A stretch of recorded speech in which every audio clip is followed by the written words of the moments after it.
नमस्ते बच्चों, पिछली कक्षा में हमने समाकलन से संबंधित कुछ प्रश्नों का अध्ययन किया था। आइए आगे देखते हैं। प्रश्न है हमारे पास कि फर्स्ट साइन 2x + 3 का x के सापेक्ष समाकलन कीजिए। हल।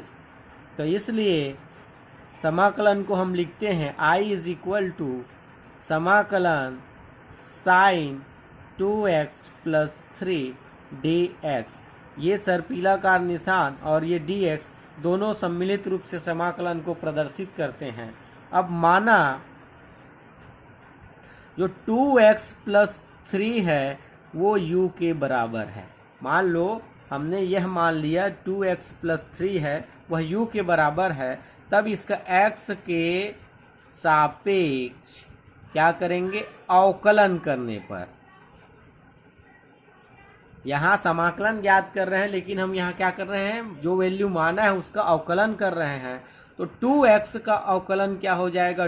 2, और अचर राशि का अवकलन क्या हो जाएगा? 0। तो यहाँ केवल क्या बचेगा? 2 बचेगा। = u का x के सापेक्ष अवकलन होगा du/dx। तो I क्या आया? साइन u और dx।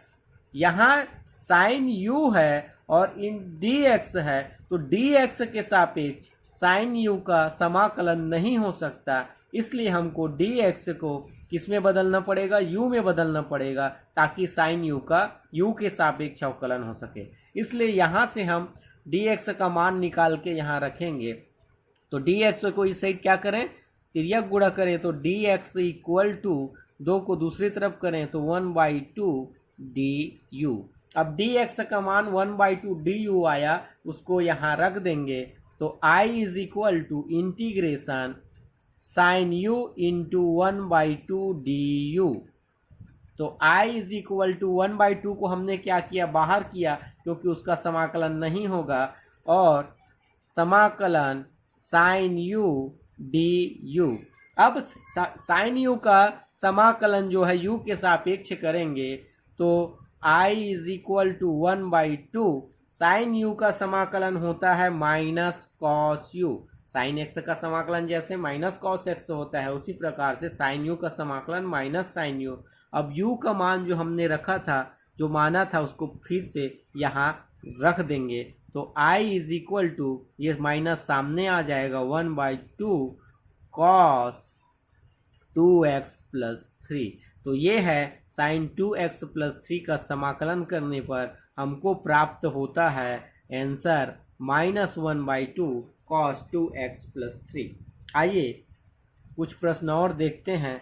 एक प्रश्न है x² sin x³ का समाकलन कीजिए। तो हल हम जानते हैं समाकलन को कैसे व्यक्त करते हैं। तो I = समाकलन x² sin x³ और dx। अब मान लो हम ये जो x³ है उसको u के बराबर लेते हैं। माना x³ क्या है? u। x³ क्या है? u है। तो x के सापेक्ष इसका अवकलन करने पर किसके सापेक्ष हम अवकलन कर रहे हैं? x के सापेक्ष अवकलन कर रहे हैं।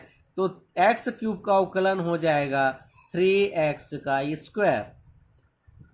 x का क्यूब का अवकलन क्या हो जाएगा? 3x² = u का x के सापेक्ष अवकलन du/dx। तो यहाँ से value I = integration x²। x³ को हमने माना है u के इक्वल, तो x³ के स्थान पर क्या आ जाएगा? u, अर्थात साइन u dx। यहाँ फिर से साइन u है, इसका समाकलन x के सापेक्ष नहीं हो सकता, तो u के सापेक्ष समाकलन होगा। इसलिए हमको यहाँ du लाना पड़ेगा। तो यहाँ से अगर हम dx का मान रखें और x स्क्वायर तो इज इक्वल टू 1/3 को इधर पक्षांतर करें तो 1/3 आया इंटू du। एक्स स्क्वायर को रहने दिए क्योंकि यहाँ एक्स स्क्वायर है और dx के स्थान पर रखेंगे 1/3 du। इसलिए i is equal to x square और dx के स्थान पर आ जाएगा 1/3 du। तो 1/3 को हमने बाहर निकाल दिया, अंदर क्या बचा साइन u du। यहां तक समझ में आया।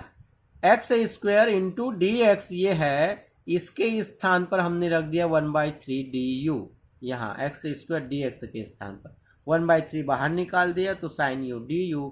इसलिए i इज इक्वल टू 1/3 अब साइन u का समाकलन minus cos u।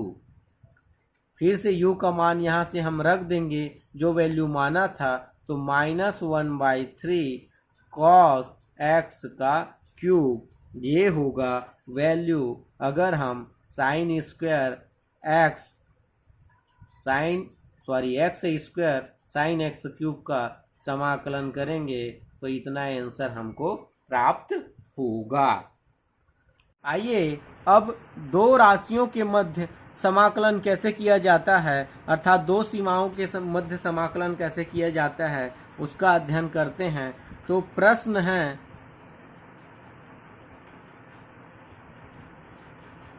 Integration 0 to 1 x cube dx का समाकलन ज्ञात कीजिए। तो हल पूरा प्रोसेस समाकलन ज्ञात करने तक होता है और जो मान प्राप्त होता है उसमें हम उच्च सीमा और निम्न सीमा का मान रख देते हैं। तो i is equal to integration 0 to 1 x का घात 3 dx और x का घात 3 का समाकलन होता है, हम सूत्र जानते हैं, समाकलन x घात n dx इक्वल टू होता है x घात n plus 1 upon n plus 1। ये समाकलन का सूत्र होता है।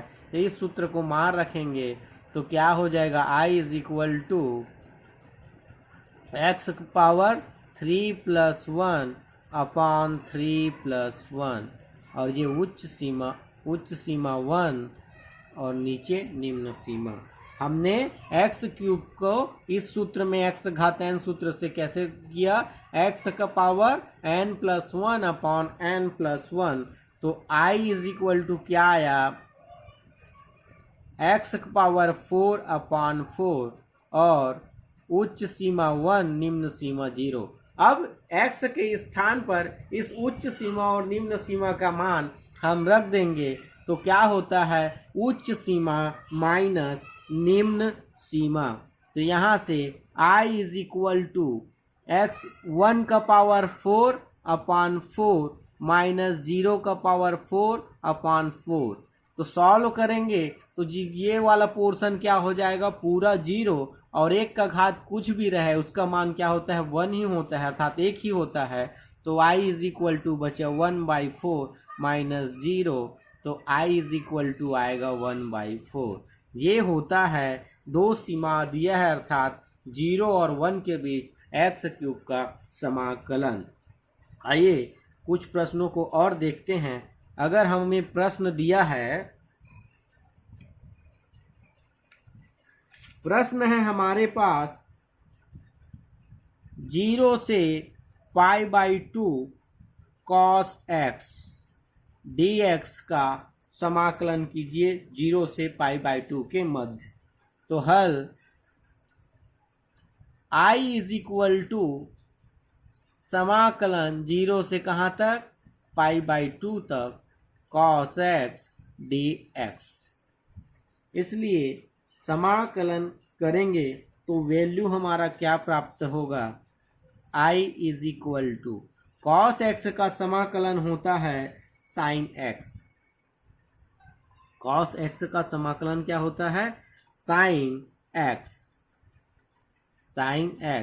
और कहाँ से, 0 और π/2 के बीच, अर्थात उच्च सीमा π/2 निम्न सीमा 0।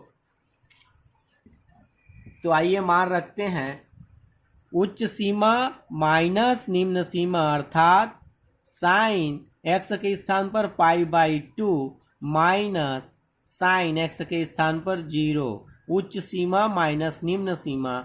और हम जानते हैं त्रिकोणमिति से साइन 90 का मान होता है 1, साइन 0 का मान होता है 0, इसलिए i इज इक्वल टू हो जाएगा 1। अर्थात हम 0 और π/2 के मध्य cos x का समाकलन करते हैं तो उसका मान हमें 1 प्राप्त होता है। तो ये है समाकलन से संबंधित प्रश्न। तो इस प्रकार से अगर किसी वैल्यू को या किसी प्रश्न को दिया गया है समाकलित कीजिए, तो हम भी इनके समाकलन के सूत्रों की सहायता से समाकलन ज्ञात कर सकते हैं। धन्यवाद।